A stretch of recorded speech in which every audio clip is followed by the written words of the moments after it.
Welcome to the ISO Show, dispelling myths and sharing tips for success to improve your business with ISO standards.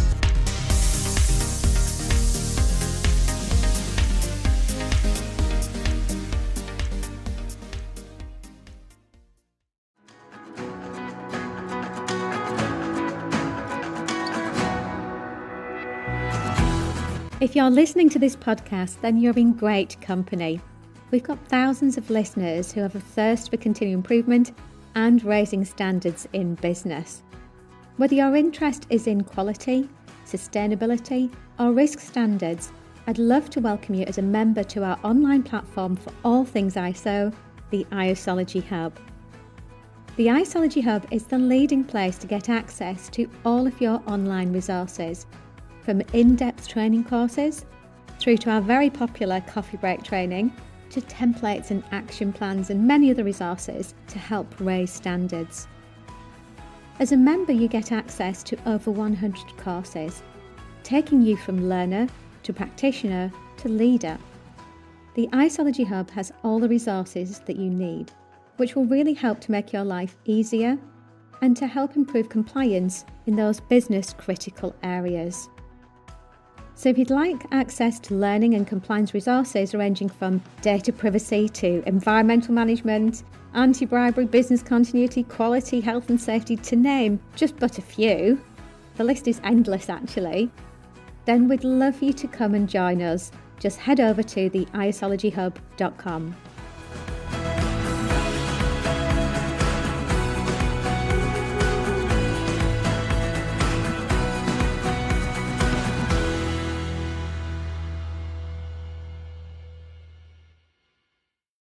Hello and welcome to the ISO Show. My name is Stephanie Churchman and I'm the Communications Manager here at Blackmores. Today's episode is a bit different from our usual, and I'm surprised it's taken us this long to get around to this, but over the course of 2025 we'll be introducing you to our team of ISologists. You will have already heard from many of them on previous episodes, as they often come on to talk about their standard specialties, but in this series we're taking a bit of a step back from the technical world of ISO to learn more about the people who help demystify ISO implementation for our clients.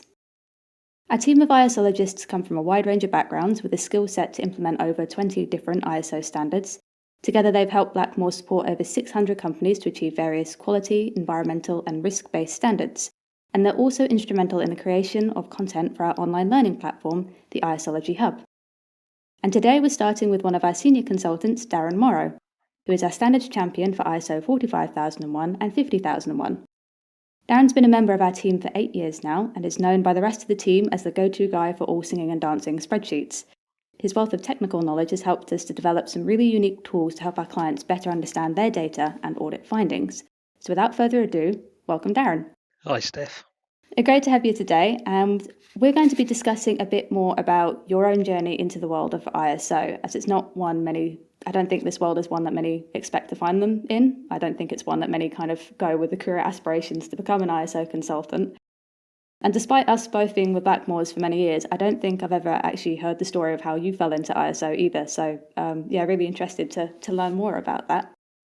So I guess starting with, what's your role at Blackmores? Well, as you said, I'm a senior consultant with Blackmores. My main role really is to support the companies we work with for maintaining their systems. We undertake internal audits and generally supporting them with implementing new systems to gain certification. A lot of the role is sharing the knowledge really to help people get out of their own way, demystifying ISO standards because half of them don't understand the language. So sort of our role sometimes is putting things into plain English to help them. Okay, yeah. I can definitely attest to that. Coming into Blackmores, I had no knowledge of ISO standards, and I think I learned a lot from you guys as consultants, as well as creating the online content. And there's a lot to break down. The actual technical language in the ISO standards isn't the most easy for anyone to pass. It's the language that really gets people. Once they know what it means to them, it actually gets a lot easier. But if we tell everybody, we wouldn't have a job, would we? Okay, then. So that's your role at Blackmores. But what do you do in your free time? Do you have any hobbies at all? There are a few things we do. I mean, we moved to Norfolk back in 2021, And the pace of life out here is, well, it's amazing. Totally different. It's great for relaxation. We have 2 dogs. We have 2 Leon Burgers, which are giant breed dogs. So walking them, that's sort of the relaxation, gets you out of the fresh air, clears your head, helps with the exercise. We get to travel around. We take them to lots of different places, different parks that we know, and to the coast for beach walks. So they get to see plenty of people because people always stop us and ask us what they are, but it's our exercise. I like to read a lot, and I can get lost in books if I'm not careful. It's one of my favourite ways to relax. You can just shut off from the world and just read. Most of my books are on the Kindle now, so as you can imagine, the older I get, the more I read. I wouldn't have enough book space for the amount of books.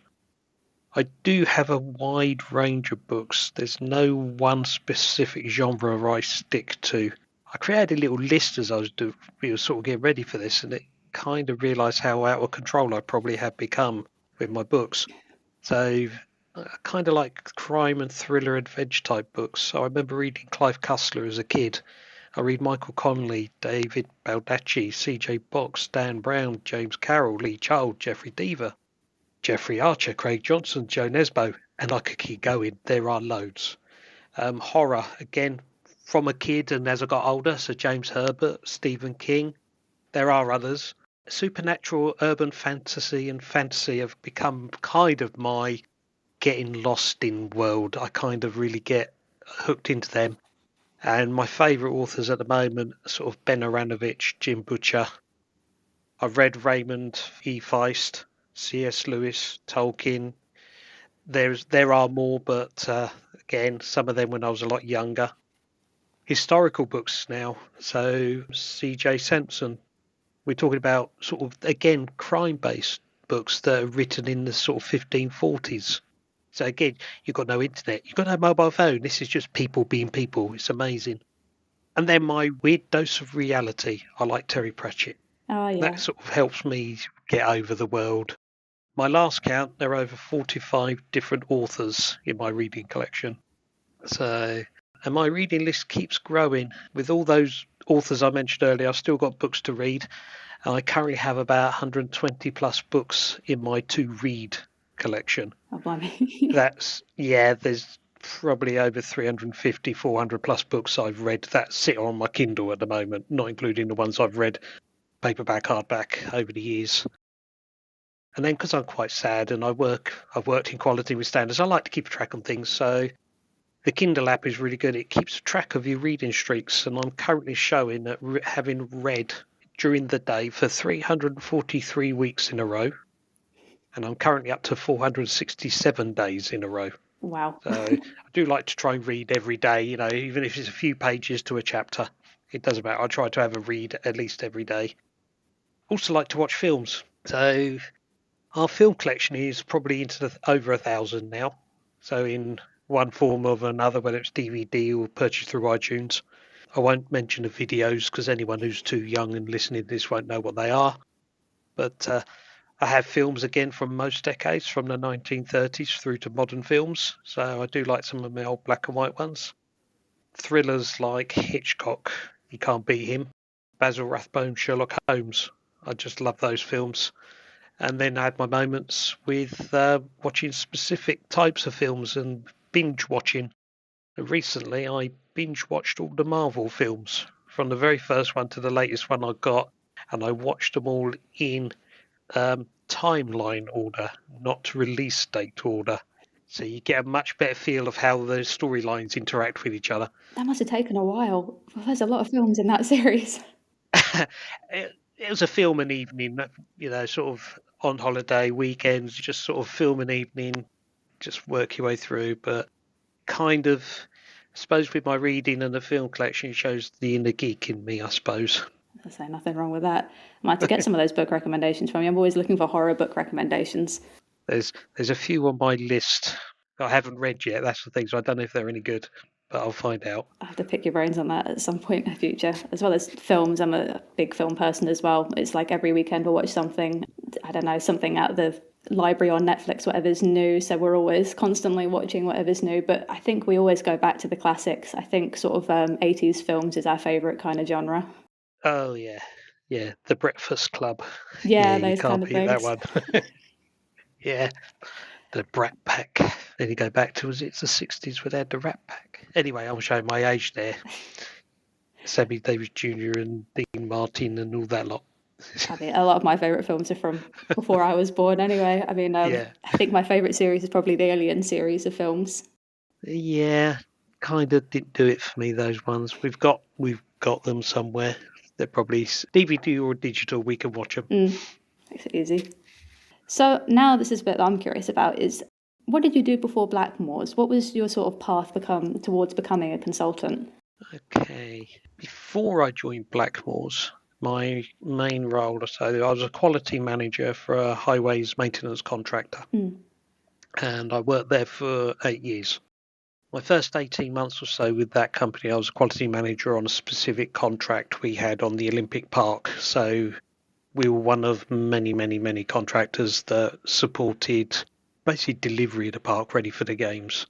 So once my role finished there, I took on the role as the quality manager for the business, which meant I then supported multiple term contracts, smaller projects we'd won, and basically just generally helping the business wherever I could. Previous to that, I worked within the rail industry in more of, I'm going to call it in a SHEC role, so health and safety, environment, quality advisor type role. So I worked within the head office role for a number of years and then moved to working on specific signalling projects, helping to try and improve the infrastructure, but it's never easy. So I worked there for about 5 years. When I look back on it, I've actually worked within a quality, health, safety, or an environmental role now for about 25 years. So, like many people, I never thought I'd end up as a consultant. I've worked with consultants, and it was always one of those I'm thinking, somebody's coming in telling me what to do, which I already know. I worked with some very good consultants over the years. And since I've been with Blackmores, I see my role as really helping people. Not just sort of telling them what to do and then leaving them do it, helping people, educate them, work with them so that they see the benefits. I think that works. I know myself and my colleagues, we all do very similar type approach where the more we help our clients, the more our clients seem to want us. So I think we have a real good balance with all of that. Yeah, I think I'm trying to think, how did I get there? One of our colleagues, so I've worked with him before, he was the one that sort of basically told me about the role at Blackmore, so I would say it's his fault I work here. But no, it was a good move. Every day is a good day as far as I'm concerned when doing what we do, because even when you have a difficult day, you're still learning, you're still helping people. And that's really what I enjoy the most about what we do. Okay. I think you've kind of answered my next question, which was, what's your favourite aspect of being a consultant? But on that, I think, was it Steve who was the one that told you about Blackmores? Yes. Steve and I have worked together a couple of times previously. He was my first quality manager, so any wisdoms I have, I probably gleaned from him over the years. So at some point he'll probably be on his call. But again, I know we touched on the favourite bit, but it is the variety, it's the people we work with. I mean, those are all the best bits about what we do. Yeah, I mean, that's reflected in the feedback we get from our clients and the fact that year on year, obviously, we have ISO support, which is the ongoing maintenance. People who already have a system implemented, you need sort of internal audits and just general maintenance and stuff. And they always insist on keeping the same consultants that they usually worked with for the implementation. Sometimes it can be really hard to sort of pry them away from the consultants, which isn't a bad thing. It just means that obviously you guys work well with them and you understand how their business works and work with them as opposed to just kind of telling them what to do. Yeah, we try, I think we all do, but we all try to develop that relationship. There are clients that I work with, I think in a basic sense, they almost treat you as part of the business. You walk in and that you know where the tea and coffee is, you just go and help yourself. They no longer do they feel like they have to host you like they would with the external person, and everybody in the business knows you and says good morning or hello, how are you getting on. So we do develop relationships with most of the clients we work with. I think that's why they get used to us, we get used to them. Yeah. It can have its downsides. As you say, we're trying to move people around or trying to introduce a new consultant, but it does mean we as a business get to know them, which means we can help them better, which is the main thing. Yeah. I mentioned earlier in the intro that you're a standards champion here at Blackmores for specifically ISO 45001 and 50001. So I guess my question is, why do you specialise in those standards here? I think like most people in our business, I currently cover 4 standards. I know a bit about a lot of other standards, but some of them I keep quiet because I'm trying to keep away from getting more work. Other areas I don't quite have the technical knowledge as some of my colleagues do. I think 27,000 being one of them. So I've done the lead auditor qualification for that. But from a technical perspective, people like Steve, Rachel, and the others, they have a much better grasp of the standard of working with the clients. For me, my main 4 is 9001 quality standard. It's where I first started. I think where a lot of people usually get started. And that was going back to 1999, so that shows how far back I'm going. 45001, obviously, you said about where I'm standard champion. I fell into the health and safety side really when I worked at a rail company. I call it the choice of relearning or basically redundancy. So the company was going through a difficult patch at a time. So I took the easy option. I did some learning. They put me through my NEBOSH course, general course, and it was 18,001 back then as well. So I started actually getting involved with health and safety on the railway. And that's where I got into the HSEQ role working in the rail. While I was there, we also did the NEBOSH construction course. So the learning from there really progressed and took me in a slightly different, career path, but it was good. I also covered 14,000, the environmental standard. Again, this was another one of those where you've done other standards and you kind of evolve an ongoing development and learning. So in my previous role, the team we had, people doing environment, people doing health safety, people quality, you were almost pigeonholed into a specific area. And we kind of tried to cross-train. So while I was there, I did the NEBOSH environmental certificate. So I got to learn about that side of it, not just the standard, but more about environmental management. That's actually worked really well for me, especially over the years. And then really 50,000's really mainly since I've been with Blackmores. So for me, it was a logical step. At the moment, it's possibly one of my favourite standards. Oh, yeah. Yeah. So I've taken this on since being with Blackmores. It was a natural progression. I like how the standard helps companies with thinking more on their impacts on the environment. So if they got 14, people will go so far. They'll read their meters, or they'll check their water, or they'll check, where their timber's coming from, their waste. They'll do so much because part of it they have to, and other legal requirements. With 50, I think it makes people think more. They now start categorize whether it's scope 1, 2, or 3 emission related stuff. Do they need to do this travel? Do they need to consider other options? In terms of other areas like climate change, it's now making people think more. So with 50,000, it supports the deep dives into data. It helps with companies identify where their data collection is probably not good enough, or the systems aren't good enough to help them with good analysis. Typical examples we work with now are people's travel. A lot of companies, they'll just get taxi, train, and it's all based on cost, the ticket fare, rather than distance travelled, and how can they work out whether it's good, bad, or indifferent travel? Do they need to do it? So 50,000 really can start making people think a bit more, rather than just, we've collected a number, that's it.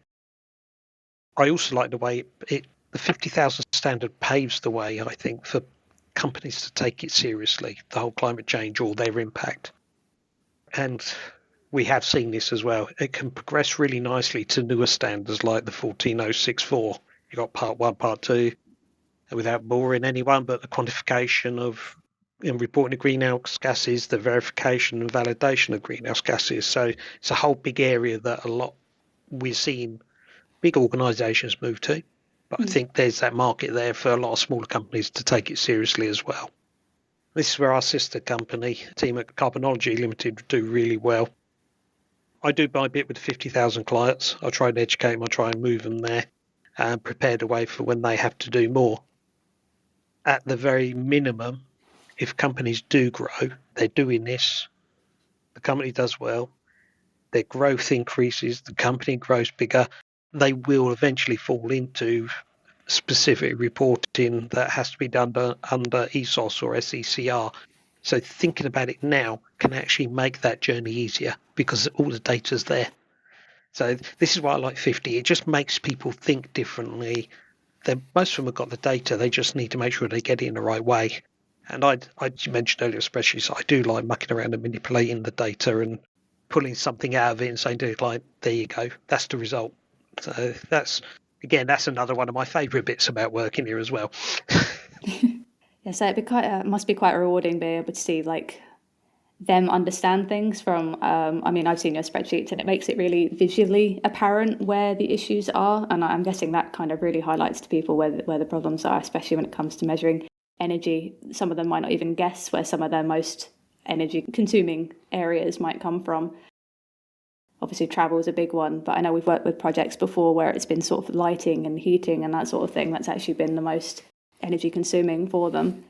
Yeah, I mean, most of my clients are more office based, but if you can imagine a manufacturing based company, the ability to be able to put meters on, specific equipment that might be consuming significant energy just to see where you're wasting it, is it being used efficiently? Most of the companies most companies we work with now, primarily office based, so a lot of it is linked around their heating, cooling systems, lighting, computer, just general office equipment. Is it needed? Is it the latest spec? Is software up to date? Everything that can make that equipment run as efficiently as possible, is it being managed right? A lot of the companies we work with, this is stuff that happens in the background that an awful lot of people working there wouldn't even know about. Yeah. Like all of us, we come to work, we do our job, and that's it. But there is more knowledge, there's a lot more awareness out there now. But again, when you pull the data in, when people are providing that, collecting it, it can actually provide a nice insight into, okay, we can't do much there because that's just the cost of running the business, but we can do something with that bit. We can minimize that. We can reduce our fuel use. We can reduce our need for anything that's based around fossil fuels. So we can do things as a business, and even only a small impact. If everybody done it, it's that paying forward, isn't it? If everybody done it, it would make such a big impact overall. Yeah. But it's little steps. The more 50,000 clients we get, the more I can work with them and do bits like that. Yeah. Well, I might kind of go into the next question I have, which is, what's the biggest challenge you've had during a project and how did you overcome it? Yeah, I saw this question. I thought, youch. It's, I struggle to pinpoint one single thing, believe it or not. The issues that may occur tend to get grouped into either the availability or the commitment of either individuals within the company we're supporting. Yeah. Without being rude to the people we're working with, you can go to a company, they've engaged us, they want to get certification for whatever their reason is, whether they need it, it's on bids, tenders, or they're looking at the next stage of progression. Doesn't matter, they've made that commitment. Sometimes they'll make a commitment to multiple standards, so we will implement one standard or three at the same time. It can be done all at the same time. We can educate people. But it's that commitment that may be lacking. So you get commitment from one or two or three people that have engaged with us. But then when you go and have to talk to other people in the business, they're like, what's this have to do with me? It doesn't impact me. That's so-and-so's job. And this is that lack of understanding. It's not the compliance team or the health safety team. This is something that the business has to embrace. So I've kind of approached this as it's my job to educate people. So you talk to them. Half of them don't even realise or know why it's happening in the first place. So if things haven't been communicated well, or if they weren't listening during the communications update, it's merely talking to the people, letting them know what you're doing. And I think primarily it's explain why we're doing it. It's not my job to tell them what they're doing, how to do it. Is it right or wrong? I'm there to learn what the business does as well as to see if we can find a way to improve. So I think it's more to do with that from my side. So the challenges have always been getting the engagement. I can say most of the time, a minimum 30-40% you've got it because people have already approached us, but it's getting the rest of the business to be engaged. Yeah. And then from there, when you find out you work with them, and I think this comes back to that working relationship, people get used to how we're talking to them. They're getting used to how we explain things to them and putting things into, I don't know, plain English rather than ISO language so that they understand. And those are the ways from any projects I've worked with have been the biggest challenges and the ways I've overcome them. So hopefully, and touch wood, it'll carry on like that and get easier. So yeah, we identified that as one of the big challenges because we created a game plan for specifically that exact issue for the ISology Hub. So back a while ago, we asked all of our clients what was their big issues, and we got like a pool of 6, and engagement was one of the top ones in there. So probably not a surprise to you to hear that. No. And then we created a game plan so people can take that and kind of be able to, as you say, spread that motivation and engagement around to the rest of the business, not just the people mostly in charge of managing the management system within the business. Yeah, it's when they all know about it, you no longer become the ISO guy or the ISO person walking around a company. Yes, they may still see you as an auditor, but when some of my original projects, I was the ISO guy. Okay, fine, call me what you want, but as long as you engaged and you learn and you know why we're doing it, that's all that matters. Because it means they can manage it better themselves moving forward. Yeah, and I guess that goes on to my last question then for you, Darren, is what's your proudest achievement? And this can be in life in general, or it could be ISO specific, completely up to you. Again, I couldn't really pinpoint any real single event, sort of project-wise. For me, the main achievements are when we're working and supporting clients, providing that knowledge, walking away from them and they know why we're doing something or why something is being done in a certain way so that they can maintain it, improve it, or do what they need to do.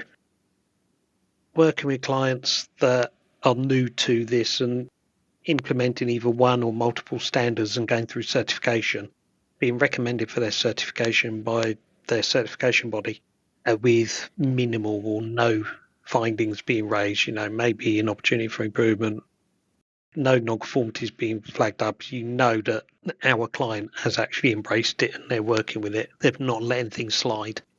I think those are the ones I'm particularly happy with. Although I must admit, I'm pretty bad at sharing those results sometimes because I feel like I've just done my job rather than emailing the team saying, so company have got through. I like good, they've done really well. I see it as they've done well, not me or anyone else. But yeah, those are the bits I'm really pleased with. Yeah. It makes all the hard work that you sometimes go through worthwhile. Yeah, those are the keys for me. Yeah, as I say, you do need to share those achievements with the rest of the team. This is something that we do is when consultants help a client pass is they'll send an email around to everyone kind of summarising that the client's been recommended for certification and then sort of a summary of sort of like if there were any non-conformities or RFIs. And, I mean, from my perspective, it seems to be mostly there are no findings and just maybe a few RFIs or none at all. And sometimes we've even got compliments from the auditors at the CVs. So, you guys clearly all do an absolutely fantastic job. Okay, so I think that's all my questions for today. So thank you very much for joining me today, Darren. I know recording's not your favourite thing in the world, but thank you for taking the time. You're welcome. Makes you think the questions, makes you reevaluate some things, what am I doing here? What am I getting out of it? I think looking at the achievement side or the challenges, it makes you sort of reevaluate if was there a sticking point? And if I do get another client at any time in the future, I'm going to remember that. And I'm going to be able to say to them, okay, let's try this. Or, what different approaches, I think, is the key thing. Been interesting. Well, thank you very much. So that's it from me for now. Thank you for listening, and we'll catch up with you on the next ISO show.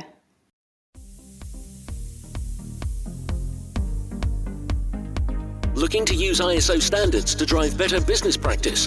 Contact us at blackmoresuk.com to access further information and book your free 15-minute call.